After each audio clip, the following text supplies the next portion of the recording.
उत्तर प्रदेश में पिछले 48 घंटों से एक ही खबर चल रहा था, शंकराचार्य शंकराचार्य। शंकराचार्य हिंदू नहीं है, शंकराचार्य शंकराचार्य नहीं है। उत्तर प्रदेश की पुलिस ने शंकराचार्य को पीटा। यह खबर आपने देखा होगा, मैंने भी इस पर खबर किया, आपने देखा होगा।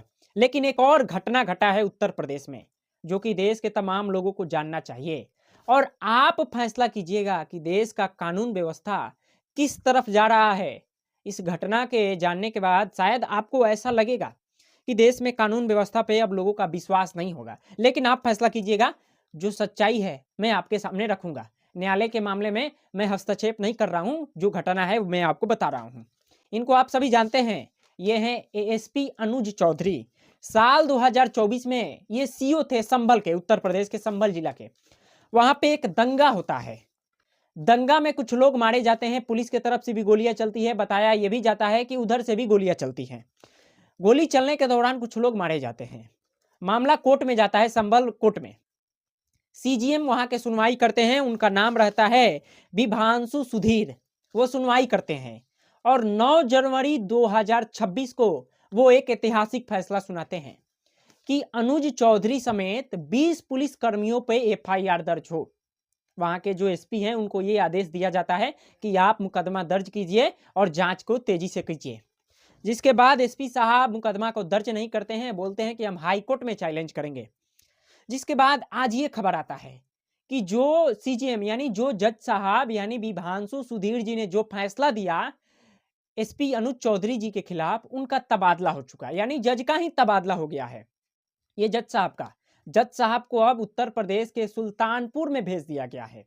जिसके बाद संभल के जो कोर्ट है उसमें जो वकील थे उन्होंने नारेबाजी किया। नारेबाजी इतना जमकर किया कि वो शायद हमको लग रहा है कि योगी आदित्यनाथ जी तक पहुंच गया होगा। बकायदा योगी जी का नाम लेकर बोल रहे हैं वकील कि जब जब योगी डरता है तब तक पुलिस को आगे करता है, ये तानाशाही नहीं चलेगी, नहीं चलेगी। मैं चाहूंगा कि जरा आप वकीलों का नारेबाजी सुनिए। योगी जब जब डरता है पुलिस को आगे करता है, योगी जब जब डरता है पुलिस को आगे करता है। गुंडागर्दी नहीं चलेगी, तानाशाही नहीं चलेगी, गुंडागर्दी नहीं चलेगी, तानाशाही नहीं चलेगी। योगी जब जब डरता है पुलिस को आगे करता है। तो सुना आपने, ये वकील हैं संभल के एक अदालत के, वहीं जहां पे सीजीएम थे विभांशु सुधीर जी, बोल रहे हैं कि योगी जब जब डरता है तब तक पुलिस को आगे करता है, तानाशाही नहीं चलेगी, नहीं चलेगी। दूसरी तरफ ये भी वकीलों का वीडियो है, इसमें भी वही नारा लगा रहे हैं कि सीजीएम को वापस लाओ, वापस लाओ, वापस लाओ।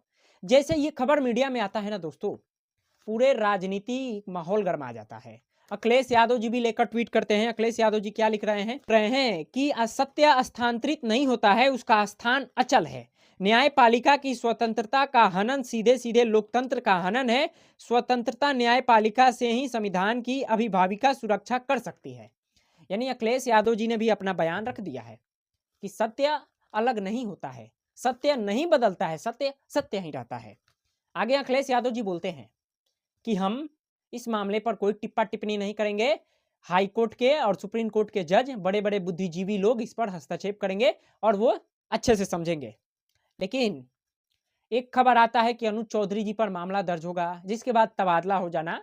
तो बहुत सारे लोग अपना अपना राय रख रहे हैं, लेकिन सभी लोगों को सोचना चाहिए कि आखिर तबादला क्यों हुआ। तो इलाहाबाद हाई कोर्ट के तरफ से ये तबादला का ऑर्डर आया है, सीजीएम के तबादले का ऑर्डर आया है। मैं आपको कुछ बातें पढ़ के बता देता हूं।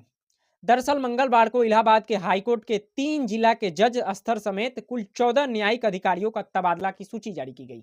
यानी इलाहाबाद हाईकोर्ट की तरफ से यह फैसला लिया गया है, जिसके बाद बड़े बड़े राजनेता अपना अपना प्रतिक्रिया रख रहे हैं, जिसमें अखिलेश यादव जी ने भी अपना प्रतिक्रिया रखा, जो मैं आपको बता दिया।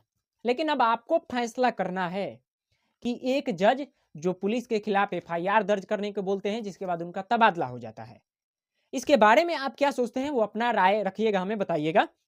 लेकिन सारे लोग पूछ रहे हैं कि ऐसा क्यों हो रहा है, वकील नारेबाजी कर रहे हैं।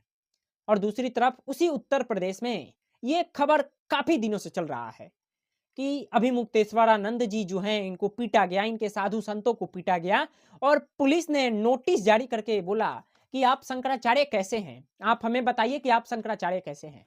जिसके बाद 8 पन्नों का शंकराचार्य जी ने उत्तर प्रदेश पुलिस को जवाब दे दिया है। शंकराचार्य जी अभी अपने आश्रम में नहीं गए हैं, वो बाहर टेंट लगा के प्रदर्शन कर रहे हैं। अभी मुक्तेश्वर आनंद जी बोले हैं कि जब तक पुलिस वाले हमसे माफी नहीं मांग लेंगे तब तक हम अपने आश्रम में नहीं जाएंगे। अभी मुक्तेश्वर आनंद जी ने योगी जी को बोला कि योगी जी औरंगजेब की वंशज है, मुगलों के वंशज है, ऐसे तमाम बोले कि योगी हिंदू नहीं है, योगी कुछ नहीं है। मतलब योगी जी को जो टैग दिया जाता है कि योगी जी हिंदुत्व के सिपाही हैं। अभी मुक्तेश्वर आनंद जी ने बताया कि योगी मुस्लिम है, मुगलों के वंशज है, औरंगजेब के वंशज है, वो हिंदू नहीं है। तमाम वो अपना गुस्सा योगी आदित्यनाथ जी पे उतारे। लेकिन अखिलेश यादव जी इस पर भी क्या कुछ कहा है, जरा आप सुनिए। हम लोग जनता की सेवा करेंगे और शंकराचार्य और साधु संतों से हम लोग आशीर्वाद लेकर के जनता की सेवा करेंगे। और कई साधु ऐसे हैं सरकार के हिसाब से चलते हैं। सुना आपने, अखिलेश यादव जी बोल रहे हैं कि शंकराचार्य और साधु संतों का आशीर्वाद से हम लोग प्रदेश की जनता का सेवा करेंगे, यानी सत्ता में आएंगे तो। लेकिन उत्तर प्रदेश में इस तरह से तबादला होना पूरे देश के लोगों को लिए चर्चा का केंद्र बना है। बाकी वकील जिस तरह से प्रदर्शन कर रहे थे, हमको ऐसा लग रहा है कि मामला सुप्रीम कोर्ट पहुंचेगा, सुप्रीम कोर्ट इसमें अपना फैसला लेगा, तो उसके बारे में हम आपको जरूर बताएंगे। लेकिन वीडियो यदि आपको अच्छा लगा होगा तो अपना राय बताइएगा। नमस्कार, मेरा नाम पवन है और आप देख रहे हैं दी ओरिजिनल भारत। चैनल को सब्सक्राइब कर लीजिएगा।